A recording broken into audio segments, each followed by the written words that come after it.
로마서 10장 1절부터 13절 말씀. 형제들아, 내 마음에 원하는 바와 하나님께 구하는 바는 이스라엘을 위함이니 곧 그들로 구원을 받게 함이라. 내가 증언하노니 그들이 하나님께 열심히 있으나 올바른 지식을 따른 것이 아니니라. 하나님의 의를 모르고 자기 의를 세우려고 힘써 하나님의 의에 복종하지 아니하였느니라. 그리스도는 모든 믿는 자에게 의를 이루기 위하여 율법의 마침이 되시니라. 모세가 기록하되 율법으로 말미암는 의를 행하는 사람은 그 의로 살리라 하였거니와, 믿음으로 말미암는 의는 이같이 말하되 내 마음에 누가 하늘에 올라가겠느냐 하지 말라 하니, 올라가겠느냐 함은 그리스도를 모셔 내리려는 것이요, 혹은 누가 무저갱에 내려가겠느냐 하지 말라 하니, 내려가겠느냐 함은 그리스도를 죽은 자 가운데서 모셔 올리려는 것이라. 그러면 무엇을 말하느냐? 말씀이 내게 가까워 내 입에 있으며 내 마음에 있다 하였으니 곧 우리가 전파하는 믿음의 말씀이라. 내가 만일 내 입으로 예수를 주로 시인하며 또 하나님께서 그를 죽은 자 가운데서 살리신 것을 내 마음에 믿으면 구원을 받으리라. 사람이 마음으로 믿어 의에 이르고 입으로 시인하여 구원에 이르느니라. 성경에 이르되 누구든지 그를 믿는 자는 부끄러움을 당하지 아니하리라 하니, 유대인이나 헬라인이나 차별이 없음이라. 한 분이신 주께서 모든 사람의 주가 되사 그를 부르는 모든 사람에게 부요하시도다. 누구든지 주의 이름을 부르는 자는 구원을 받으리라. 아멘. 2020년 8월의 세 번째 토요일입니다. 8월의 세 번째 토요일은 승초를 위해서 함께 기도하는 주입니다.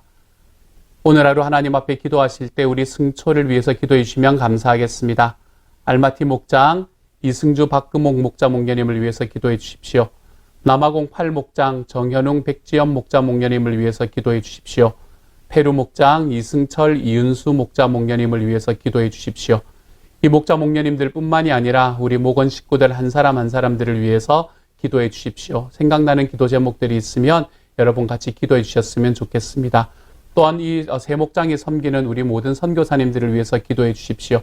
지금 여러 가지로 힘든 상황 속에서 하나님의 복음을 전하기 위해서 여전히 힘쓰고 계시는 우리 선교사님들 한 분 한 분들을 위해서 하나님께서 정말 주님께서 주시는 은혜가 그분들과 함께 해달라 기도해 주십시오. 오늘 하루 생각하시며 오늘 하루 살아가실 때에 하나님께서 이 승초 모든 식구들 한 사람 한 사람들에게 우리 하나님의 은혜와 하나님의 능력을 부어주시기를 위해서 여러분 같이 좀 기도해 주시면 감사하겠습니다. 감사합니다. 이제 10장의 말씀으로 넘어왔습니다. 9장의 말씀이 끝나고 이제 우리가 함께 나누는 이 10장의 말씀에서는 사도 바울이 하나님을 믿는 믿음에 대한 가장 핵심적인 부분들을 우리들에게 설명해 주고 있는 말씀이 되는 것 같습니다. 우리가 너무 잘 아는 말씀들도 들어와 있고 그래서 큐티하기가 그렇게 어렵지만은 않은 말씀이었던 것 같아요.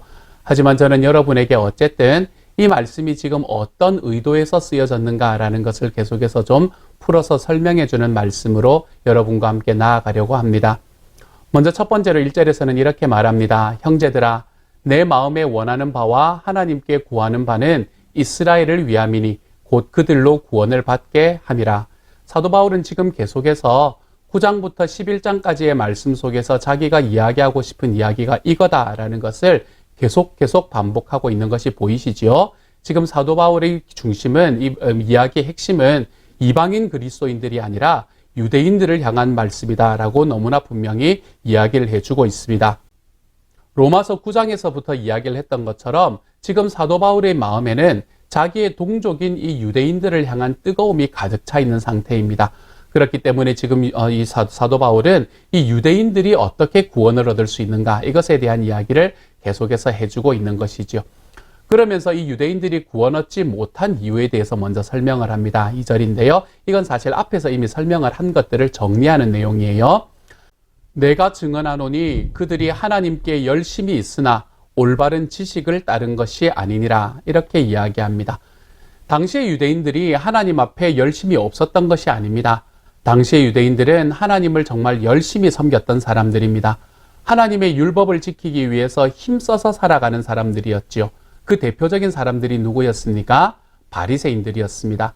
바리새인들은 하나님의 율법을 지키기 위해서 온 힘을 다했던 사람들이 바로 이 바리새인들이었습니다. 그래서 이 바리새인들이 가지고 있었던 그 율법에 대한 열심은 당시를 살아가던 사람들 중에 누구도 따라가지 못할 만큼 그들은 이 율법에 대한 열심이 특심했던 사람들이었던 것이지요. 그런데 오늘 사도 바울은 그들의 열심이 잘못되었다라고 이야기하는 것이 아닙니다. 오늘의 말씀은 그들의 열심의 방향이 좀 잘못되었다 이렇게 이야기하는 거예요. 하나님 앞에 열심히 쫓아가는 것은 너무나 소중한 일이지만 그 방향이 잘못되었다 이야기하는 겁니다. 이들의 방향이 어땠길래 그랬나요? 이들의 방향은 하나님의 율법을 지키는 방향, 하나님 앞에 내가 율법을 지키는 행위로 내가 하나님을 감동시켜서 구원을 얻는 그 방향으로 걸어가고 있었다는 것이죠. 이것이 왜 잘못된 방향입니까? 이것이 옳지 않은 방향이 아닙니다, 여러분. 이것이 옳은 방향이었어요. 그런데 이것이 왜 잘못된 방향이었나 하면 사도 바울이 그렇게 말하나 하면 이렇게 해서 구원 얻는 것이 불가능하기 때문에 그랬던 거예요. 하나님 앞에 아무리 열심히 살고 하나님의 율법을 아무리 힘써서 지킨다고 하더라도 하나님께서 우리 사람들에게 바라는 그 하나님의 커트라인에 절대로 미치지 못할 것이기 때문에 바울은 이렇게 살아가는 유대인들을 바라보면서 너희가 행하는 그 열심이 구원으로 이끌지 못하는 열심이 될 수밖에 없다. 이렇게 이야기를 하고 있는 것입니다.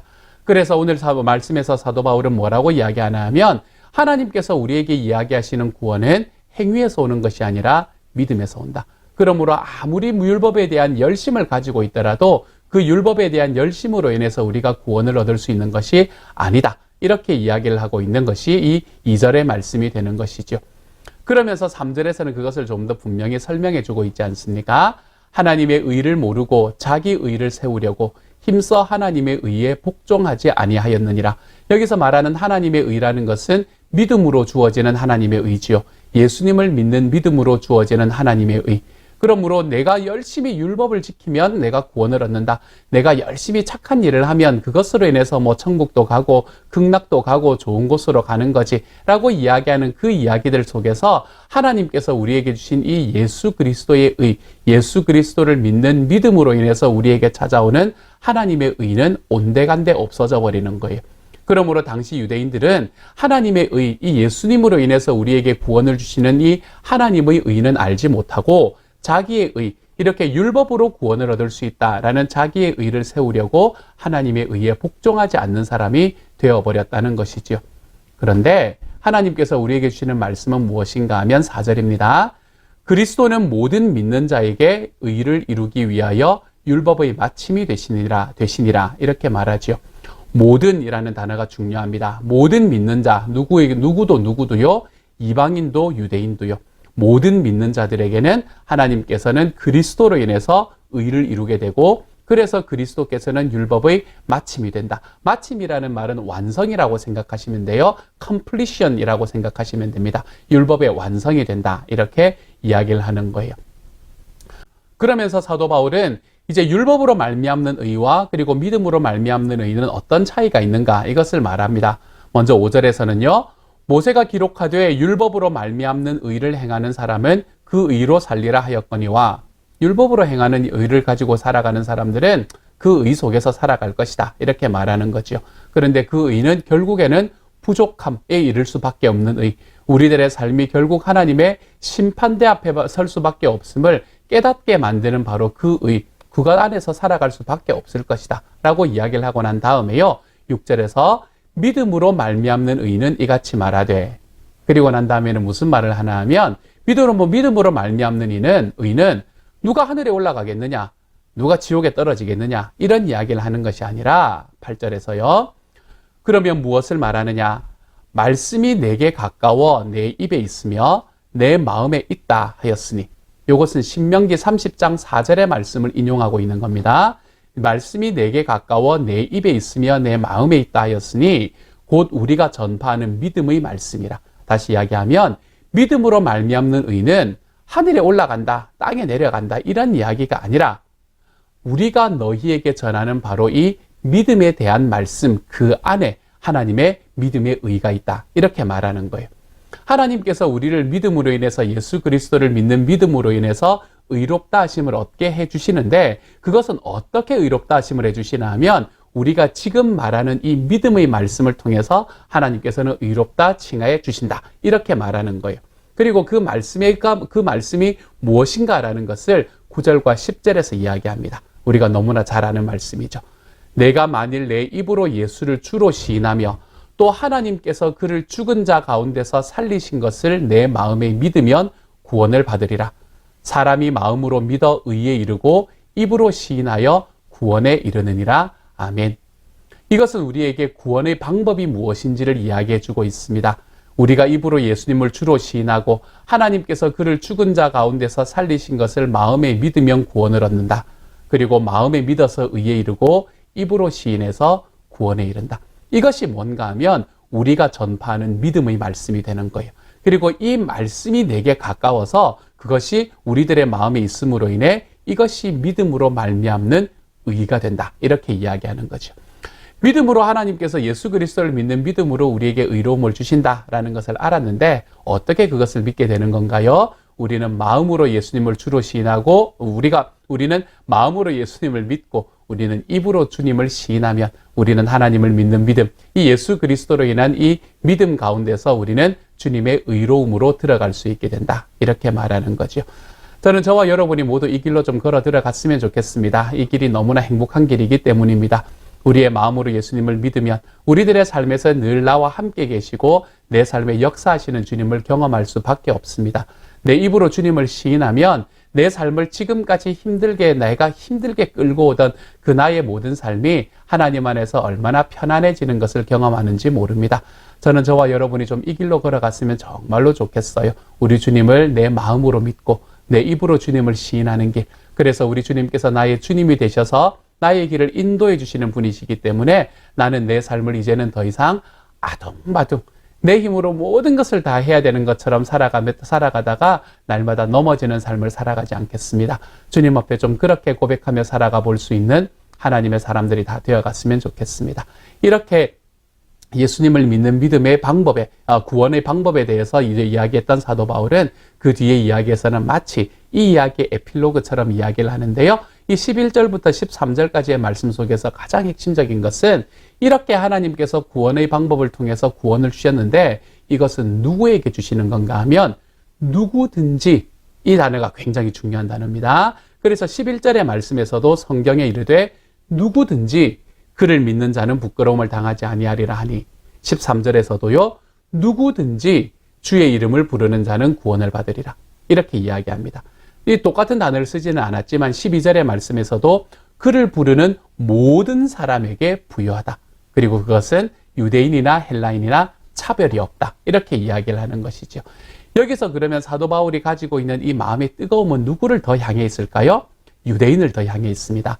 다른 본문에서 사도 바울이 유대인이든 헬라인이든 이렇게 이야기하면 사도 바울의 마음은 헬라인에게 더 가 있는 때가 많습니다. 왜냐하면 그는 할례받지 않는 이 비유대인들의 사도로 부르심을 받았기 때문이에요.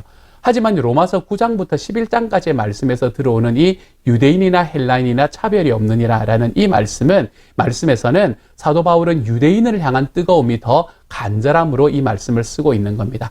아무리 유대인들이라 하더라도, 아무리 그들이 예수를 십자가에 못 박았다 하더라도, 아무리 그들이 하나님 앞에 있는 율법을 지키는 그 율법을 지키는 것으로 인해서 구원받는다는 이 잘못된 길을 좀 걸어가고 있다고 하더라도 하나님께서는 그들에게도 예수를 마음에 믿고 그리고 그것을 입으로 시인하는 모든 유대인들에게도 하나님께서는 구원을 허락하신다. 그리고 그렇게 구원을 허락하신 유대인들이 어제의 말씀을 보면 뭐가 되는가 하면 남은 자가 될 것이다. 이렇게 이야기하는 것이 바로 오늘의 말씀이 되는 거예요. 이 말씀에서 한 가지 재미있는 게 11절에서 누구든지 그를 믿는 자는 부끄러움을 당하지 아니하리라 라는 이야기는 바로 어제의 말씀에서 먼저 한번 인용이 되었던 말씀입니다. 이 말씀은 이사야 28장 16절의 말씀인데요. 이 말씀은 어제의 말씀에서는 어떻게 인용되었나 하면 그냥 그를 믿는 자는 부끄러움을 당하지 아니하리라 이렇게 이야기를 했습니다. 그런데 오늘 바로 몇 절 뒤잖아요. 그렇죠? 이 절의 말씀에서는 누구든지라는 말이 붙어 있어요. 이것은 무엇을 이야기하냐면 이제 원어를 좀 봐야 되는데요. 이것은 헬라어로는 어떻게 표현하나 하면 카이 호피스티온 에파우토 이렇게 말합니다. 여기서 카이라는 말은 그러므로 또는 그리고 그러나 뭐 여러 가지로 쓰일 수 있는 건데요. 호라는 말이 뭔가 하면 이 영어 요즘 말하면 whom 뭐 이런 말이에요. 영어로 말하면 이 인칭 대명사를 말하는 거예요. 그러므로 호피스티온이라는 말은 어떤 사람들인데 어떤 사람들인가 하면 믿는 사람들. 피스토스가 믿는다는 말이고 거기에서 나온 이야기가 피스티온이라는 말이거든요. 그렇기 때문에 호피스티온이라는 말은 믿는 사람들 이렇게 이야기를 하고 있는 거예요. 누구를 믿는가 하면 에파우토, 그를 믿는 사람들 이렇게 말하고 있는 거예요. 여기서는 이야기하는 게 호피스티온, 그를 믿는 사람들이라는 말에서 이 호라는 말에는 여러 가지 의미가 포함이 되어 있는데요. 그냥 한 사람을 이야기할 수도 있습니다. 그렇지만 이것은 그 한 사람으로 대표되는 모든 일을 포함 이야기를 할 수도 있는 것이죠. 그렇기 때문에 여기서는 그 한 사람, one person을 이야기할 수도 있고요. 그렇지 않으면 그 한 사람으로 대표되는 any person, every person을 이야기한다라고 생각을 할 수 있습니다. 그래서 이 이사야 28장 16절의 말씀을 어제의 말씀에서는 마치 이것이 한 사람인 것처럼 쓰고 오늘의 말씀에서는 누구든지라는 말을 붙여서 이것이 모든 사람을 대표하는 바로 그 한 사람을 이야기하는 것이다 라고 이야기를 하며 쓰고 있는 것이죠. 그래서 사도 바울은 이 말씀에서 누구든지 이방인들 뿐만이 아니라 유대인들이라 하더라도 하나님을 믿고 예수님을 믿는 믿음 안에 들어가 있으면 그리고 그것을 입으로 시인하면 그는 구원을 얻게 될 것이다. 하나님께서 오늘 이 로마서의 말씀을 통해서 이야기하고 싶은 이야기는 바로 그 이야기가 되는 것입니다. 그러므로 사랑하는 여러분, 저와 여러분은 어떤 자리에 서 있었건, 우리가 지금 어떤 자리에 서 있건 예수님을 내 마음으로 믿고 그 주님을 우리의 입으로 고백하면 우리는 구원을 얻는 자리에 들어가게 됩니다. 그것이 하나님께서 우리에게 열어주신 하나님의 의로움의 길입니다. 이것은 우리가 살아가는 어떤 삶의 행위로 인해서 나타나는 것이 아닙니다. 우리가 좀 선하게 살고 우리가 좀 착하게 사는 것은 내가 예수를 믿고 나면 그렇게 변해 갈 것입니다. 너무나 당연하게요. 그럼에도 불구하고 우리들의 삶에 주시는 하나님의 은혜는 어디에 있나 하면 내가 주님을 아직 알지 못했을 때, 내가 아직도 연약할 때, 내가 주님을 사랑하지 않을 때 주님께서 나에게 먼저 찾아오셔서 주님의 은혜를 먼저 부어주셨다는 바로 그 사실에 있습니다. 그 예수님을 믿고 그 예수님을 내 입으로 고백하는 모든 이들에게 하나님께서는 하나님의 사랑과 하나님의 은혜와 능력으로 우리에게 찾아와 주실 것입니다. 이 하나님의 은혜를, 이 하나님의 능력을 오늘 하루 좀 경험하며 살아가고 우리 주님을 내 마음에 믿고 내 입으로 고백한 사람으로 내가 누구든지 구원을 얻는다라고 이야기하는 이 하나님의 말씀을 조차 내가 이제는 하나님의 자녀가 되고 하나님의 천국이 나에게 있는 영화로운 사람이 되었음을 좀 기억하며 하나님 앞에 당당하고 담대하게 기쁨으로 걸어가 볼 수 있는 주님의 사람들이 되시기를 우리 주님의 이름으로 축복합니다. 함께 한번 기도하겠습니다. 사랑하는 하나님 감사합니다. 누구든지 주님의 이름을 부르는 자는 구원을 얻습니다. 누구든지 우리 주님을 우리의 마음으로 믿고 우리의 입술로 고백하면 하나님의 의로움에 이를 수 있습니다. 이 말씀이 우리의 말씀이 되게 하여 주시니 감사합니다. 이 말씀 속에 살아계시는 하나님을 제가 더 깊이 깨달을 수 있도록 도와주셨으니 감사합니다. 사랑하는 주님, 어느 곳에 있거나 무엇을 하거나 우리 하나님의 놀라우신 사랑의 은혜가 정말 우리 모든 이들에게 함께하여 주시고 그래서 주님의 의로움을 나의 삶에 붙들고 살아가는 사람처럼 우리가 하나님 앞에 기쁨으로 담대함으로 하나님의 자녀되는 그 특권을 하나님 경험하며 살아가 볼 수 있는 주님의 사람들이 다 되도록 하나님 도와주옵소서. 주님, 오늘은 승초를 위해서 기도했습니다. 하나님께서 우리 초원을 이끄는 목자 목녀님 사랑하여 주시고 남아공 팔목장과 페루 목장 사랑하여 주셔서 하나님 정말 모든 식구들 한 사람 한 사람들 주님 능력 더하실 뿐만 아니라 하나님 안에 기쁨으로 살게 하여 주시고 또한 하나님 이 코로나19로 인한 어려운 시간 속에 주님 앞에 살아나가는데 또한 부족함이 없는 하나님의 사람들로 세워질 수 있도록 주여 도와주옵소서. 목자 목녀님들과 선교사님들에게 하나님의 놀라운 은혜를 더하여 주옵소서. 모든 말씀 우리 주님 예수님 이름으로 기도드립니다. 아멘.